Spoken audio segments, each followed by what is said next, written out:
Okay, we're recording now. Hey, this is Tom Birmingham from Chef to Chef Live, a session we've been doing for a couple of recordings now, and I'm joined by three executive chefs from around the country, three club chefs. We have Tim Rios from Saucon Valley, which is in Allentown, Pennsylvania. We have Mike Matarazzo. He is from Farmington Country Club in Charlottesville, Virginia, and then James Kremer from Hinsdale Golf Club in Hinsdale, Illinois, just west of Chicago. So, gentlemen, thanks for taking time. We're just a little past Easter, a couple days past Easter, and I'd like to start the questions with Easter.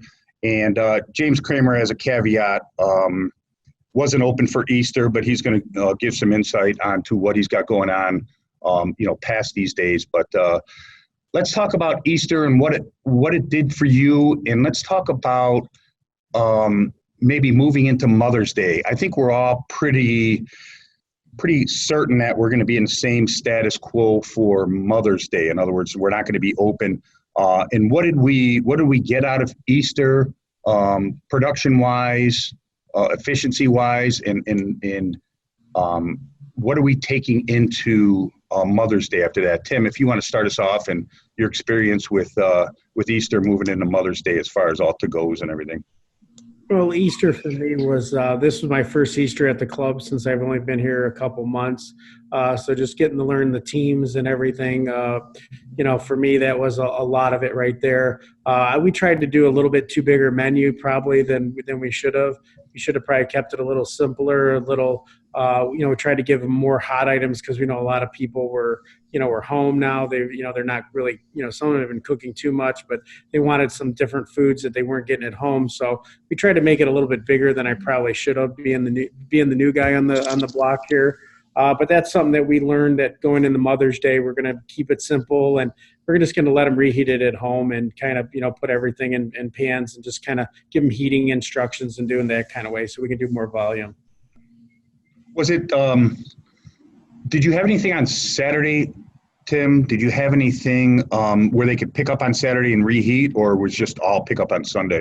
On Wednesday through Sunday, we just have one of our outlets is open for curbside dining only, which we have a limited menu for there so they can pick up. So the pickups were kind of heavy on Saturday, but we had no one, we furloughed some of our team as well.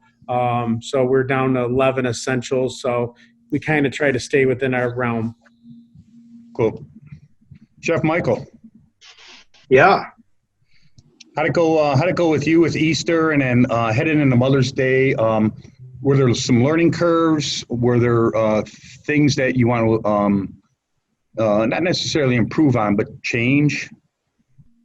Yeah, I think so. We have been doing takeout for Thanksgiving and Christmas Eve already. So we had somewhat of a system down for Easter. We've always done it cold with reheating instructions, just because we don't really have the space right now for holding food hot in that kind of a volume with all the packaging.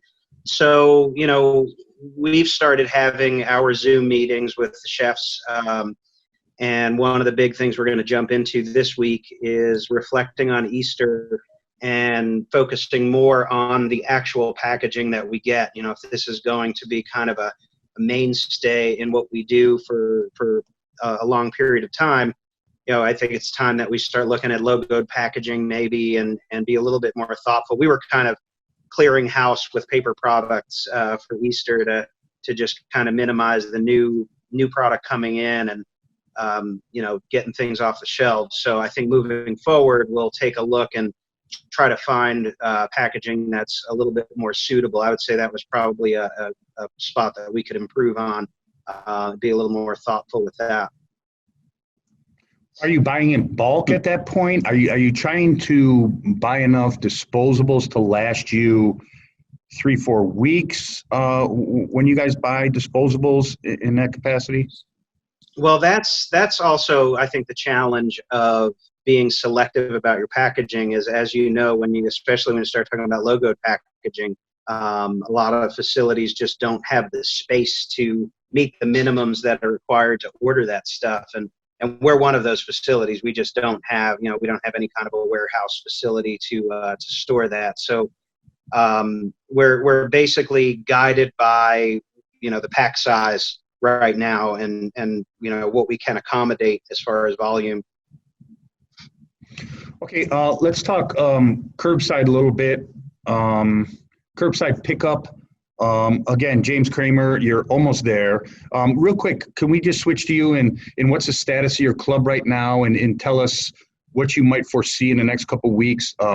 Prior to us recording this, we just had some conversations and we were talking a little bit yesterday about what the club's situation is now as far as opening up or what the next couple of weeks might hold for you. We're in a pretty unique situation. We're going through a $6 million renovation right now. And we actually get the keys. I just got the email. We're getting the keys and our inspections are on the 24th of this month. So we're going to have a brand new property kind of turned over to us here, new dining facilities, bar, things like that. And we won't have any members in for any kind of dining or offer any curbside pickup at this time. We're really hoping that the governor changes the stay on the golf. And the hope is that we turn the key and get the golf course open. And then we'll kind of jumpstart our curbside pickup program again. It was really busy. Logistics were much more difficult than we thought they were going to be. And the volume was there for sure. But then we got shut down. So, hoping to revamp it come May 1. So one question I had for everybody real quick. I know I just met with my paper rep today and she was telling me that there are just shortages all over the place on bags and to-goes and things they traditionally always have, but there's been such a run on it. They're having trouble with that. I know you talked about logo product, but are you guys having any trouble just getting product for to-goes? Yeah, we had the same problem as Michael. I mean, we tried to get our pint containers and quart containers and we had a hard time with it. So, we kind of just went with whatever we could have or find. Yeah, like I said, here at Farmington, we didn't really have to order any paper products to accommodate Easter, so we didn't have any challenges. But right before this, earlier, maybe even last year, when they started banning plastic packaging in certain states, it already started to get more difficult to get certain paper products. Because paper companies are kind of scrambling to keep up with the demand, the new demand from that. And I think this kind of compounds the issue a little bit. I don't think we've seen that in Illinois yet. I've heard no bans about plastic products or anything like that. So maybe we're a little more fortunate to your point, James. So hopefully that won't be so much of an issue. Timmy, your curbside pickup, really successful. Everybody seems to have a good outlook on what they're doing with the curbside, and the numbers are just kind of crazy, really, compared to what your normal a la carte is. You want to touch base on that real quick? Again, just being here for a couple months and getting thrown into all this stuff, our curbside, we're on 880 acres, so we have, 7 different kitchens. So we're kind of doing it out of our 2-meal-a-day restaurant where it's casual anyway. They can drive right up, pull up, and we can throw the stuff in the back of their trunks. So they pop their trunk, we put the stuff in there. But it's been pretty consistent since we opened. Getting enough orders to, keep it going. We have, a pizza oven there, so we do tons of pizzas and all that kind of stuff. And, some of the weird things that have, taken off, like chicken pot pie and, just, plain grilled salmon on a nice Faro bowl or something. So it's been pretty consistent with, the kids' food going out, and we're going to try changing it this week and keep on a every 2-week rotating cycle menu that we just keep changing it. Chef Mike? So, for us, actually, our volume, our revenue is definitely not where it was before this. A la carte wise? And part of it too is everybody's trying to support their local restaurants, and we have 513 restaurants in Charlottesville. So I think here a lot more people are staying in, and us not having the University of Virginia with its 35,000 students in town, we've kind of seen a little bit of the opposite, except for burger night on Mondays, where they get a $5 burger. They're still coming out for that one. But overall, we are a little bit down in revenue as far as a la carte goes. Let's switch to a month or so from now as we start talking about opening up pools. I talked to Tim a little bit yesterday, and he suspects that he might not open up the pool this year. Tim, you want to touch base on that? And I think it'll resonate with all of us as far as making plans for opening up the pool staff-wise and menu-wise and everything. Is it a wait and see, or is it kind of proactive one way or another, Timmy? No, I think it's really a wait and see. And we had our senior leadership meeting this morning, and that was it. We kind of talked about the pool, and does it open in June? Does it open in July? Do we try to open it for a month? Because the governors keep changing, their status quo, and we don't even have walk and carry here in Pennsylvania. So, and they just open up trout fishing, and we have all these streams that are stocked. So now we're fighting with that. Do we want to let people on property to fish because it's legal now? But we can't do anything else except for curbside pickup. And they've been checking us as well with that. They've been state troopers have been driving through the club and just checking to see who's here and what's there. So, but going back to the pool, it's kind of, we're at the wait and see. We don't know, hey, do we try to open it now that we have some people furloughed and those people who usually set the pool up aren't here? Do we try it in June and then do it for 3 months? So we're still at that wait and see mode. Chef Mike, what's been the talk around Farmington with the pool, if you've gotten that far? So same deal, we're definitely going to wait and see. I think food-wise, we're ready to go. The biggest challenge, I think, will be because we hire and train our lifeguards in-house. So the difficult thing is that although we've been conducting interviews for lifeguards, and I think have a pretty solid list of individuals to do that, we still have to get them certified. So, we can't organize a certification meeting, obviously, with the quarantine rules. So once we know that we can operate, the first thing will be getting those certification, classes together. And then we'll have to wait until those are done and everybody's ready to go. But yeah, we're kind of in a holding pattern as well. Yeah, I would guess the caddy programs are in the same situation. Well, I'm pretty sure they are, because I know they halted all their caddy training as well. So it's probably very similar. Are Virginia shut down right now, golf-wise?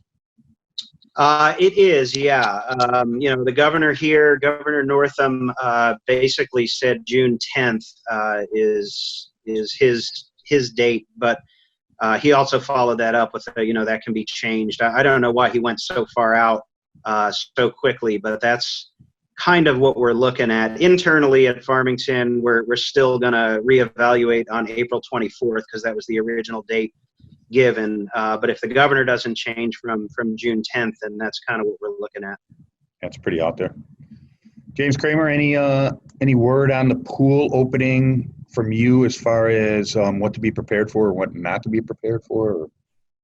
Yeah, we had a meeting about that today, actually, and just trying to figure out, is it worth right now trying to even get the pool opened up as far as all the maintenance issues that we have to get take care of. We don't have any water to the building, things like that as of now. It's still under its winter conditions. Those are things we usually start taking care of in the next couple of weeks, followed quickly by staff training, hiring, lifeguards, pool, stuff like that. But much like the caddy program, everything's on hold right now. So all staff hiring's on hold. Most of the staff has been furloughed. The food program at the pool, it's, we can probably get it going within a week, in actuality. But getting people in there hired and trained, that's going to be a little bit difficult. I have a feeling, unfortunately, there's going to be a lot of employees out there this year for us to hire, which, we'll take full advantage of. But it'll be a rush to kind of get it open, I think, when we do. And I really think personally probably that June date's probably going to be what we're looking at for both golf and for pool. June 1, you think? I think somewhere in there. Pritzker seems like he's pretty. He's pretty cautious about opening things up. I know when we had our discussion yesterday, I was the one thing I really took away that I was kind of surprised about were the amount of clubs in the Chicagoland area that kind of talked about not wanting to be the first that would be open. To kind of let everything kind of open and then, kind of settle in after those dates when some of the other clubs initially opened. So at Hinsdale, I'm not sure we're going to fall into that category if we're going to be trying to be, one of the first that's open and try to generate some revenue right away, try to, recoup some of this year that we're losing pretty quickly, or if we're going to have the wait and see approach. So, Timmy, James bring up a good topic of, available help. This time of year, I'm sure we're all realize that help, we kind of scramble for it, and we've already started thinking about it. This year, it seems the approach is maybe there's some available help out there just because of all of the operations, as Chef Michael alluded to. He's got, hundreds and hundreds of restaurants that are closed down now. Do you feel that you might not have to search as much for good help just because of that, just because of the job pool being that wide open? Or what's your feel right now for that? I mean, as of a couple of weeks ago, we had, a culinary team of about 34, which goes up to about 55 in the summer with having 7 kitchens. So, again, it's going to take us a while to get open. And, we have a great senior leadership team here. And our plan is to see what's thrown at us. We kind of have like plan A, B, C, and D, and we're flexible on all those as well. But we have to have some type of, temporary plan going forward. As far as the staffing, I do have all my ads already written. I have not put anything out, obviously, of course, but I want to be ready, especially for me being the new guy in town here. I don't know a lot of people, and, still a lot of my team I've only met in meetings and, work with them because, I'm on 800 acres. It's hard to get around in, 2 months. But, so going forward, I'm just going to keep evaluating on an ongoing process. I don't have any of my apprenticeship, things set up like the golf and grounds do. So those are all future things for me. But, yeah, sure, I'm going to take advantage and try to help anybody out because I think that the roles that we're in our great clubs that we should try to help out whoever we can. Tim, I foresee you with a golf cart that just says chef with those nice mag wheels pretty soon for your 800 acres, man. It's like a turbocharged golf cart or something like that coming to you. Well, you definitely got to drive everywhere you got to go. Mike, what's your attitude about finding some help if you need it? Like all of a sudden you need 15 people when things are lifted. Yeah, I feel like we're gonna see a surge in applications. We've already started to get a few. We don't have a whole lot of properties that are our size in the area. There's kind of just a handful. And fortunately for us, with the support of our membership and senior management, all staff up until this point has been getting paid whether they're working or not. And I think that word is kind of getting out there a little bit.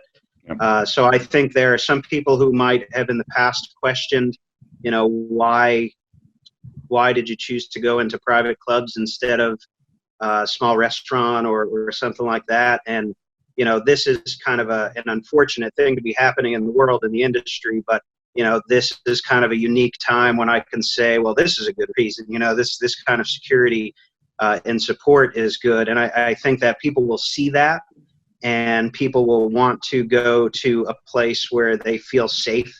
If in the unlikely event that this ever happened again, they don't have to feel like their job and livelihood are threatened by that. So, I think we will see a surge. And I've spoken to a couple of people in the area who have been laid off from small restaurants. If I hear about them or they send an application in, I make it a point to call them regardless of whether we're actively looking or not. And I've even gotten a couple of people processed in our system just to help them have some peace of mind. because we probably will be one of the first properties to fully reopen once the restrictions are lifted. And when that happens, I'd like to help these people, even if it's just for a temporary fix. I mean, I'm not looking for an executive sous chef, but if you are an executive sous chef at a small restaurant and you're going to be laid off longer than we're going to be out of commission, I'll bring you on temporarily and at least facilitate a paycheck, until you find something else. So we're kind of getting that word out there too, and I think that'll be helpful. Does that sound familiar to you, James Kremer? That's what I think is going to happen. I think there's just going to be a lot of people out there in our communities. I think we all have some really strong, great communities that have some very, talented people that'll really be looking to work. The other side of that, some of the things I have been hearing about are some restaurants that are trying to reopen now in our area, that some of the line level, cooks, they're actually receiving more money on unemployment with the government extra $600 than they would if they were actually working, and they're getting a little pushback on that. So I'm not sure how long that's going to go, but the chef's point there, we're going to have a lot of talented people out there that are, in our industry, let's face it, there's a lot of people just looking for a lot more than a paycheck too. There's a sense of purpose and pride in what we do. And I think that's where we're going to get the really good applicants out of this, are the people that are looking to just kind of re-engage their craft. Yeah, I agree with Chef Mike. I think once they come to the dark side of clubs, so to speak, I think they're going to realize. Then we got them. Yes, the stability of it, the benefits of it, and everything like that. They may not have realized were there. Maybe their whole tunnel vision was restaurants and blah blah blah, but there's a whole window to the clubs that do provide stability, and in these uncertain times, or unstable times, I should say, it might be the most stable of culinary positions. So we only got a couple minutes. Let me just wind down by asking each of you a simple question. You can elaborate as much as you want, but Tim Rios, you're fairly new there, but what would one menu item that you took off would have you on a chopping block as of right now? We all inherit those menu items. Obviously, it's not you, but from what you've heard so far, what would you take off and you'd have to approach a board meeting and justify it? Oh, if we took off we have a salad called the Jackson salad, which is like chopped romaine, croutons, artichokes, bacon and blue cheese. Hold on, slow down. Let me write this down. Go ahead. For the tarragon dressing, I'll send you the recipe. Okay. I think that would be something that, again, we did it for Easter and we sold probably 150 of them. So it's one of those, that would be one of our things that we couldn't take off. Chef Mike? It's got to be the $5 burger on Monday. If we're selling burgers anyway, there's no reason why we shouldn't be able to only charge $5 on Mondays. So that one's never going anywhere. Could it be a $5.50 burger and you still have to answer to it, or? It's been made very clear to me that it will be $5, okay. Right. Not six. I've been pushing for $6 for 5 years now, and it's just not happening. It's $5 forever. James Kremer. Dover sole, without a doubt. We sell a tremendous amount of Dover sole. Our fish purveyor here at Fortune Fish told us that it's us and Union League Club sell the most in Chicago. It's remarkable how much, for a club our size, we go through. So how many do you have to be prepared for on a Friday and Saturday night Dover sole? Because it's not cheap, and it does fluctuate, and availability fluctuates as well. 25 orders. 25. We do whole fish and half fish. I would say 25 whole fish, and even then, sometimes we're in the middle of the night. We're cleaning Dovers. So do you do them after you clean them before you cook them, or you cook them whole and then? No, we debone them, and we take them off the bone and skin them prior to service. So. Well, y'all, we're out of time. Thank you very much, man. Thanks for coming by and talking to me. Good luck. It's going to be some still challenging times in the next month or so. And I wish you all the luck with getting your labor and everything in line as the floodgates open up. So let's stay in touch, and thanks again for joining us, okay? Appreciate Thanks, it. Seeing y'all. All right, All take right, see care. you guys.